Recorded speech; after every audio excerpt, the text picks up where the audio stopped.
當動畫電影哪吒席捲全球，澳門呢座小城嘅哪吒廟內香火已經延續咗100年。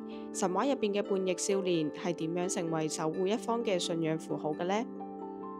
澳門嘅歷史城區被列入聯合國嘅世界遺產嘅名錄。從文化層面嚟講，佢係物質嘅東西，一個小小嘅哪吒廟，一個就係幾百年歷史嘅大三巴牌坊。咁裏邊就佢哋嘅建築，佢哋嘅含義，顯示一種和平共存嘅問題。哪吒信仰係我哋中國民間風俗嘅信仰，而天主教嘅信仰就係外嚟嘅信仰。兩種宗教能夠和平共存，呢個喺全世界喺歷史上係好少見嘅。我哋哪吒嘅信俗咧，澳門有幾百年歷史㗎啦。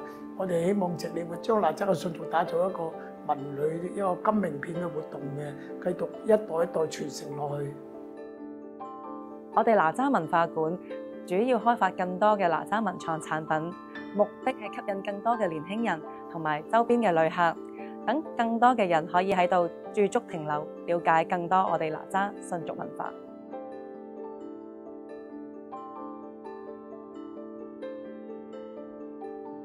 咁呢個亭咧就建喺光緒24年，咁啊起呢個亭，因為唔想呢個神冧好天曬落雨揼，直至今年已經係建咗亭200幾年㗎啦。喺澳門，每年農曆5月18號嘅哪吒誕都會舉行賀誕儀式，紀念呢位兒童守護神。哪吒太子出巡就係其中一項重點嘅賀誕活動。我哋個廟最特色，每年舉辦嘅活動就係哪吒信俗出遊大典，保留咗過去嘅歷史。我哋嘅特色就係，譬如話我哋有一啲台灣嘅宮廟嘅朋友咧，佢哋帶住佢哋嘅菩薩，跟隨我哋嘅大隊伍咧，一齊去巡遊。數百年嚟，哪吒廟香火不息。喺澳門，哪吒係小朋友嘅英雄夢，係一代代澳門人虔誠叩拜嘅平安符，更加係澳門傳統禮俗中最獨特嘅文化密碼。